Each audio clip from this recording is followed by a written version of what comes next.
Bismillahirrahmanirrahim. Assalamualaikum warahmatullahi wabarakatuh. Perkenalkan, nama saya Vicky Octavia. Saya adalah salah satu dosen di Fakultas Ekonomi dan Bisnis Universitas Dianuswantoro Semarang. Pada kesempatan kali ini, saya akan menampilkan cuplikan video pengajaran sebagai salah satu syarat untuk mengikuti sertifikasi dosen di tahun 2024. Pengajaran yang saya sampaikan adalah mata kuliah ekspor impor yang terdiri dari 3 SKS dan menjadi mata kuliah pilihan bagi mahasiswa yang ada di Fakultas Ekonomi dan Bisnis untuk jurusan manajemen. Pada mata kuliah ini, mahasiswa akan diberikan pemahaman mengenai prosedur ekspor impor hingga pengisian dokumen ekspor maupun impor. Untuk selanjutnya, silakan saksikan video yang akan saya cuplik berikut. Selamat pagi semuanya. Assalamualaikum warahmatullahi wabarakatuh. Waalaikumsalam warahmatullahi wabarakatuh. Gimana kabarnya hari ini? Baik? Di kesempatan pagi hari ini, nanti saya akan menyampaikan materi untuk ekspor impor berkaitan dengan fasilitas kepabeanan. Untuk materi kemarin berkaitan dengan kebijakan dan strategi impor, ada yang mau ditanyakan? Saya menyampaikan tentang apa? Impor. Persyaratan untuk impor, ya. Antara lain ada bea masuk yang harus kita bayarkan. Ada beberapa kategori untuk bea masuk yang harus dibayarkan. Apa sih sebenarnya tujuan adanya bea masuk itu? Salah satunya supaya pemerintah menghindari impor berlebih atau impor massal. betul, ya. Jadi supaya tidak membludak, ya, impor, ya. Supaya UMKM di Indonesia tetap bisa produktif, tetap bisa menyalurkan atau menjual barang-barangnya dengan baik, punya konsumen yang cukup. Seperti itu. Ya, jadi saya rasa untuk materi yang kemarin sudah paham, ya. Nanti bisa dipelajari lagi, dan kalau ada pertanyaan boleh nanti disampaikan ke saya. Ya, saya lanjutkan untuk materi hari ini, yaitu fasilitas kepabeanan. Seperti apa fasilitas kepabeanan, kemudian isinya apa aja, mari kita pelajari pada hari ini. Ya. Jadi fasilitas kepabeanan di situ adalah salah satu aspek dasar pembentukan undang-undang kepabeanan, yaitu pemberian insentif kepada pelaku perdagangan dan industri dengan harapan akan memberikan manfaat pertumbuhan perekonomian nasional. Ada fasilitas pelayanan dan fasilitas fiskal. Ya. Di sini untuk fasilitas pelayanan, yaitu memberikan pelayanan yang lebih cepat, lebih baik, dan lebih murah. Siapa sih yang nggak suka, ya, kalau pemerintahnya lebih memperhatikan, gitu kan, apa yang menjadi kebutuhan dari produsen maupun konsumen yang ada di dalam negeri. Kita boleh impor itu karena memang kita kekurangan bahan baku, ya. Kita kekurangan untuk bahan pendukung. Ya. Kemudian ada fasilitas fiskal, yaitu pembebasan, keringanan, pengembalian, dan penangguhan. Pembebasan seperti contohnya tadi sudah disampaikan, ada beberapa bea masuk yang dibebaskan atau di 0%-kan. Apa itu? Untuk apa? Buku. Iya. Karena buku di sini dia mengandung transfer ilmu dan teknologi. Ya. Buku di sini termasuk kitab suci, kemudian alat bantu untuk para penyandang disabilitas. Anda pernah dengar ada Al-Quran Braille? Pernah, ya? Jadi itu memang diberikan kemudahan oleh pemerintah salah satunya supaya anak-anak atau orang yang menderita kebutaan seperti itu dia tetap bisa mengakses dan membaca kitab suci. Ya, makanya diberikan pembebasan biaya masuk hingga 0%.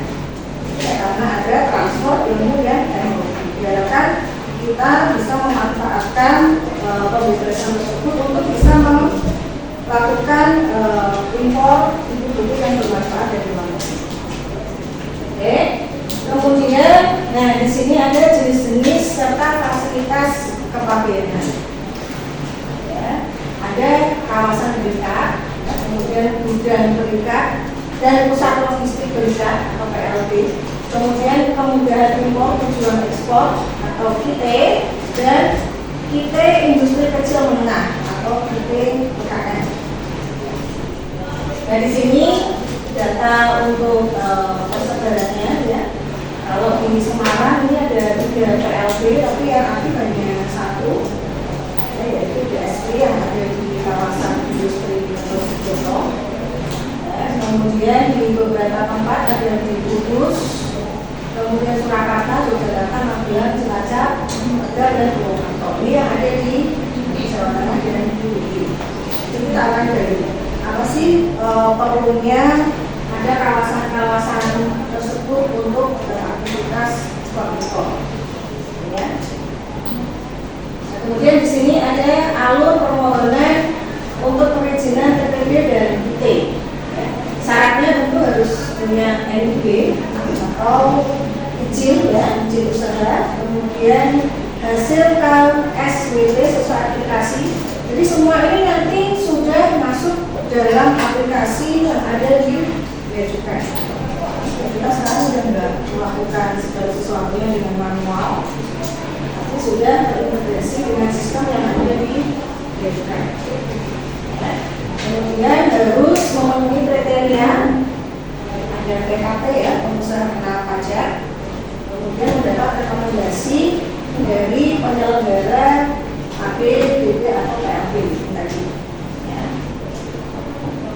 Nah, di sini akan dijelaskan satu persatu untuk fasilitas kawasan berikat sesuai dengan PMK. PMK itu sekarang apa? Peraturan Menteri Keuangan. Karena memang yang mengatur segala aktivitas dan alur ekspor impor itu adalah Menteri Keuangan. Ya. Di sini ada PMK yang terbaru tahun 2018. Serta Perdirjen 19 BC 2018. Di sini untuk kegiatannya yaitu perusahaan industri, ada kawasan industri atau kawasan budidaya yang melakukan ekspor atau untuk dijual lokal. Jumlahnya ada 1.363 jumlah KB ya di seluruh Indonesia. KB itu kawasan berikat. Di kawasan berikat ini semua barang yang masuk ke situ akan bebas untuk bea impornya, asalkan memang akan diproses lagi untuk menjadi barang yang orientasinya dijual ke luar negeri alias ekspor. Ya, jadi Anda kalau masuk ke kawasan industri atau Subroto itu ada tulisannya semuanya di situ, pabrik-pabriknya ada tulisan kawasan berikat. Artinya barang yang masuk dari luar negeri ke pabrik tersebut sudah bebas bea masuk. Ya. Kemudian arus barangnya di sini bisa impor untuk tujuan ekspor, ya, atau lokal, tujuannya juga dijual lokal.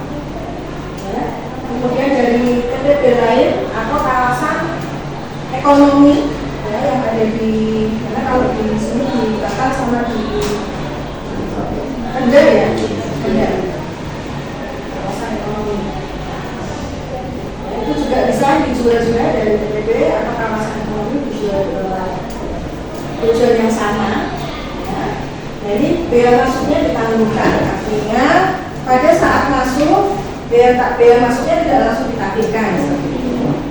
Tapi nanti pada saat barang sudah diproduksi kemudian akan diekspor atau dijual, lalu nanti pengusahanya bisa mengajukan untuk dikenakan bea masuknya. Tapi kan dia sudah diperingat ya, karena uang yang seharusnya dibayarkan misalnya 500 juta gitu ya, itu bisa dipakai dulu untuk kegiatan produksinya ya, atau diletakkan di banknya gitu ya, kan pasti dapat bunga. Nah di sini untuk menjadi kawasan berikat itu memang ada beberapa syarat ya. Kalau di sini contoh hasil produksi yang ada di kawasan berikat itu pengolahan jas, sepatu itu ya, Victoria's Secret, jadi dan lain-lain. Itu kan itu bahan-bahannya impor.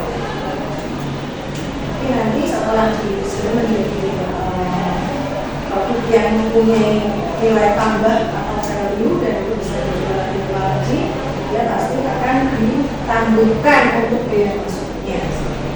Jadi salah satu contohnya ada kelas untuk sertifikasi, ya, BPJK.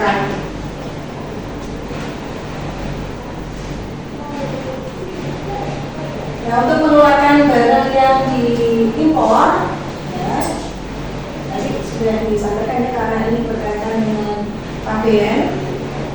Jadi kawasan pabean itu adalah kawasan yang dibuat oleh pemerintah, ya, baik itu di darat, di laut maupun di udara.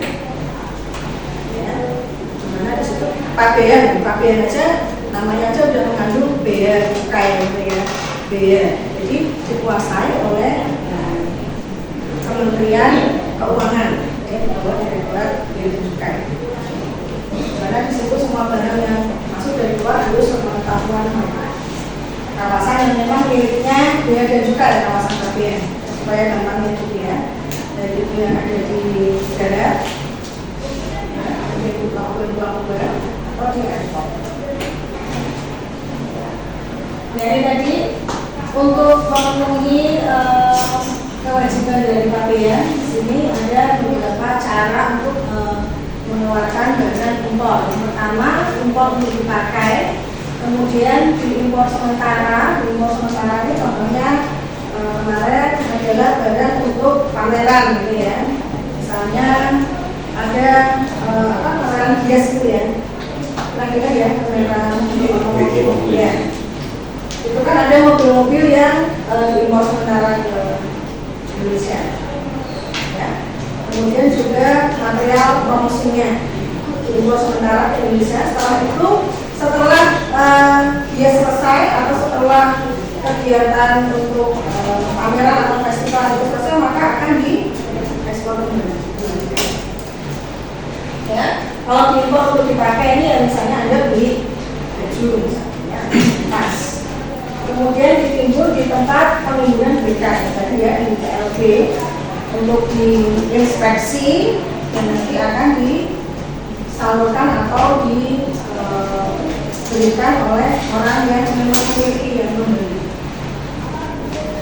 Kemudian diangkut ke tempat penimbunan sementara di kawasan pabean lainnya, diangkut terus atau diangkut lanjut dan diekspor kembali. Untuk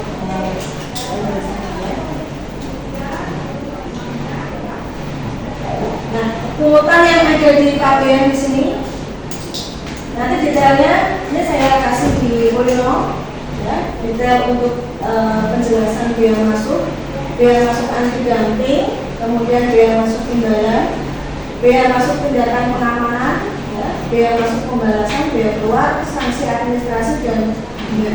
Ada semua, saya sudah rangkum, ya, nanti saya share di Polino serta dengan materi ini.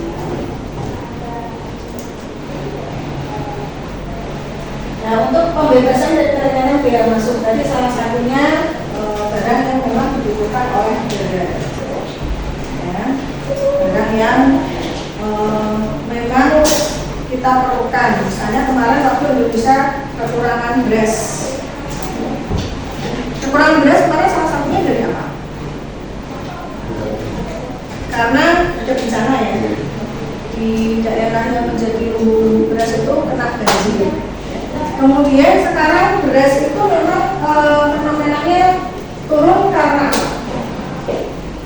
Karena proses industrialisasi. Ya. Sekarang petani banyak yang pengen anaknya jadi petani atau pengen anaknya jadi pegawai di kantoran.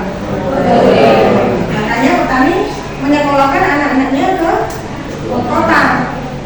Akhirnya terjadi kepunahan petani. Kalau petani udah punah, barang yang dihasilkan juga otomatis punah. Ya. Jadi akhirnya dia jual sawahnya dipakai untuk perumahan. Ya, sawahnya tidak diproduktifkan kembali karena untuk membiayai anaknya yang sekolah di kota, ya, membiayai anaknya yang akan mendaftar pekerjaan, membiayai anaknya yang hidup di kota. Ya, jadi fenomenanya sekarang jarang ya petani yang pengen anaknya jadi petani juga ya, malah justru mungkin nggak jarang. Pengennya anak-anaknya ya kosong-kosong ke aku gitu ya. Sana mantau atau sana mencari penghidupan yang lebih baik. Nah, akhirnya itu tadi kita jadi akan kekurangan bahan pokok. Ada Indonesia dikenal sebagai lumbung berasnya internasional. Ya. Dan kalau memang kita butuh untuk produk tersebut, selama si importer ini mencantumkan COO-nya, maka akan ada pembebasan dan perencanaan ya. Ada barang untuk pembangunan dan pengembangan industri, kemudian mesin untuk pembangunan dan pengembangan industri, ada transfer teknologi di sini. Ya. Barang dan bahan dalam rangka pembangunan dan pengembangan industri untuk jangka waktu tertentu. Kemudian peralatan dan bahan yang digunakan untuk mencegah pencemaran lingkungan. Mungkin kemarin waktu Coldplay membangkalan untuk membersihkan sungai ini ya, itu mungkin juga dibebaskan ya dari biaya masuk karena di sini ada misi untuk mencegah pencemaran lingkungan. Ya, dan Coldplay itu juga mendatangkan pemasukan yang cukup besar juga ya untuk negara, kan? Karena masyarakat untuk menonton langsung di tempatnya itu sangat besar, ya, meskipun banyak yang begitu juga ya. Kemudian bibit dan benih untuk pembangunan dan pengembangan industri pertanian, peternakan atau perikanan. Ini karena kita memang masih sangat ketinggalan ya, terutama untuk teknologi menghasilkan hasil-hasil perikanan yang baik. Ya, kita kaya. Tapi produk yang dihasilkan itu belum sesuai dengan standar itu dijual secara internasional. Kemudian hasil laut yang ditangkap dengan sarana penangkap yang telah mendapatkan izin. Kemudian ada badan untuk keperluan olahraga yang diimpor oleh induk organisasi olahraga nasional. Surfing ya. Biasanya diimpor karena memang mungkin teknologi teknologi ya, karena kita nggak punya teknologi yang mumpuni yang untuk buat papan surfing yang aman dan sebagainya, itu kita masih membutuhkan impor dari luar negeri. Kemudian barang dan bahan untuk diolah, dirakit atau dipasang pada barang lain dengan tujuan ekspor. Contohnya kalau ada di perusahaan manufaktur untuk sepeda motor misalnya. Sepeda motor itu kan terdiri dari berbagai macam spare part ya. Nah, spare partnya itu kita impor, kemudian dirakit di sini. Dan sepeda motor yang dihasilkan di Indonesia, di daerah itu misalnya itu sebagian juga diekspor ke luar negeri. Karena apa? Karena di Indonesia SDM-nya itu melimpah dan mau dibayar murah. Ya, kasihan ya. Jadi itu memang image yang tertanam di ini ya, pengusaha-pengusaha internasional. Makanya mereka mau melakukan investasi atau menanamkan modalnya di Indonesia karena berlimpah dan SDM-nya mau dibayar murah. Di sini terjadi produksi massal, ya. Saya itu kan kerja di otomotif ya, jadi tahu persis bagaimana banyaknya tenaga kerja kita, ya, penyerapan mereka itu besar sekali dan setiap jam itu ada target motor yang harus diselesaikan. Itu diekspor sampai ke India, kemudian ke Amerika, ke Prancis, ya, ke Eropa.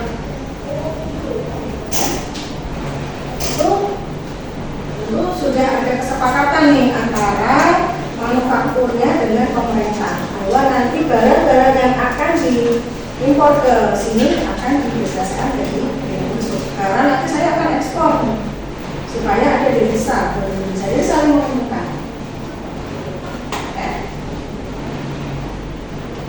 Nah ini untuk alur pengeluaran barang impor yang bisa dibaca ya, ini adalah flowchart gitu ya untuk bagaimana barang yang diimpor itu bisa sampai keluar. Jadi kalau mau diolah lagi masuk ke pabrik ya, untuk kemudian di ya ada yang mau ditanyakan? Ya, sekali ya pertanyaannya ya. Saya pilih ya di sini. Mbak Gimana? Dari sini saya tadi kan telah dijelaskan terkait kewajiban menyampaikan pemberitahuan pabean. Pertanyaan saya, siapakah pihak-pihak yang wajib menyampaikan pemberitahuan pabean tersebut?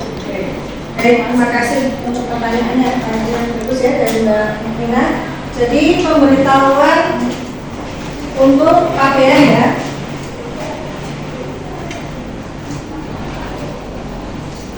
Itu ada dari pemilik transportasi, kemudian importir dan eksportir. Ya, ada tiga pihak yang harus menyampaikan laporan yang berkaitan dengan kepabeanan. Yang pertama yaitu dari pihak transportasi, di mana di situ dia harus mencantumkan manifest datanya, barang apa yang diangkut, ya, berapa jumlahnya, kemudian jenisnya, ya, biayanya berapa. Itu adalah dari logistik atau dari forwarder logistiknya istilahnya, forwarder. Kemudian importir di sini akan menyampaikan data-data kepabean dalam bentuk PIB. Apa singkatan dari PIB? Impor barang, ya, PIB. Kemudian eksportir dia akan menyampaikan yang namanya PEB. Apa? Pemberitahuan ekspor barang. Pemberitahuan impor barang dan ekspor barang ini detail sekali. Ya, ada jenis barang yang diekspor atau diimpor, kemudian biaya masuknya, ya, kemudian harganya, dari siapa barangnya ini, kirimnya siapa, untuk dikirim kemana, gitu ya. Jadi ada tiga ini ya Mbak, yang harus menyampaikan pemberitahuannya berkaitan dengan kepabeanan. Dia harus laporan ke pihak ya sudah. Ada lagi yang mau bertanya?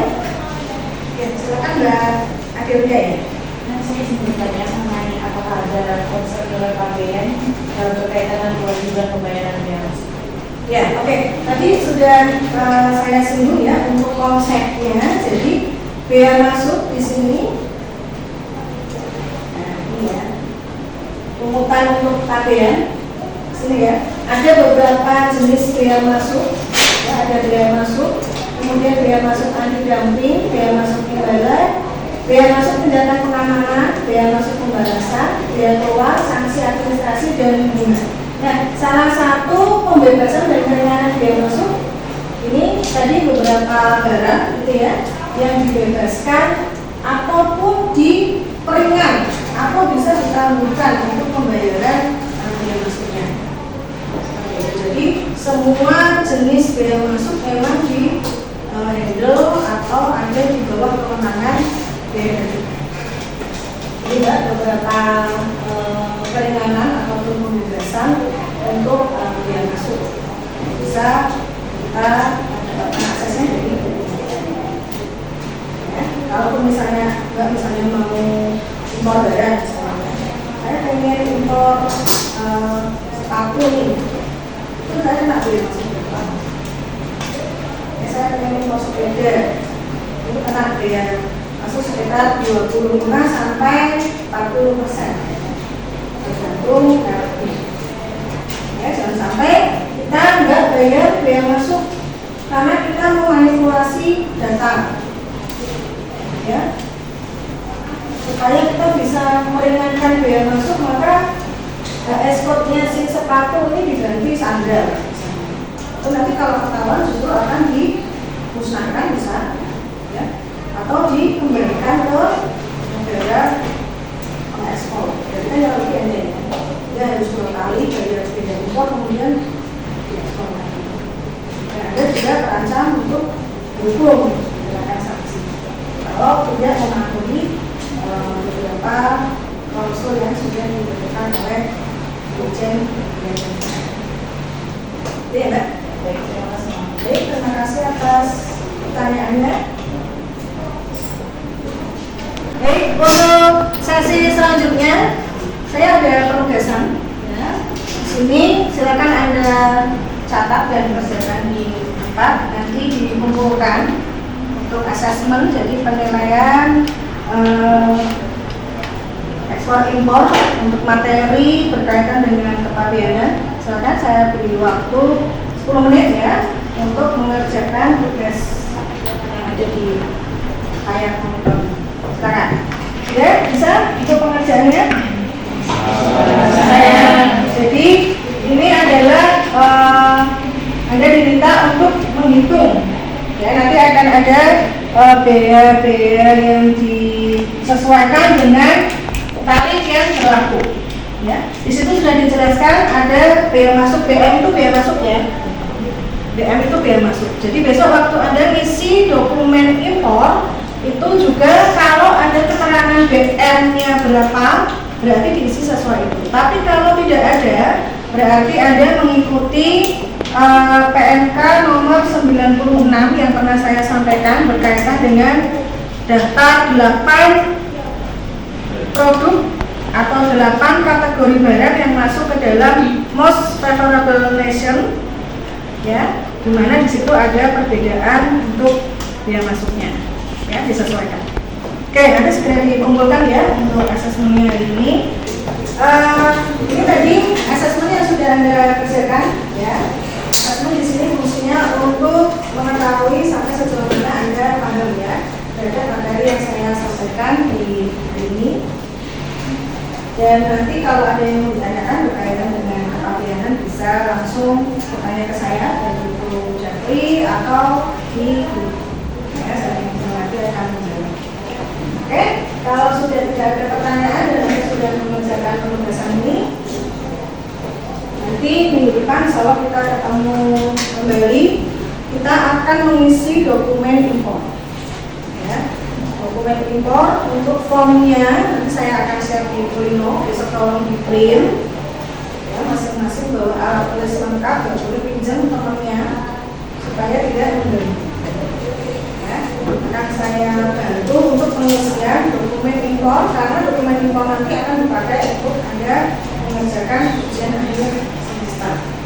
Ya, dokumen impornya adalah rangkuman semua kegiatan atau teori yang sudah pernah saya ajarkan, ya, dari biaya masuk, kemudian tarif, ya, kemudian penghitungan harga dan sebagainya. Oke, nanti minggu depan insya Allah kita ketemu lagi. Mudah-mudahan kita semua diberi kesehatan ya, bisa lagi dalam kondisi yang baik. Terima kasih atas perhatiannya pada pagi hari ini. Semoga ilmu yang saya sampaikan bisa bermanfaat untuk Anda semua. Ya. Itu untuk perkuliahan hari ini. Selamat siang. Assalamualaikum warahmatullahi wabarakatuh.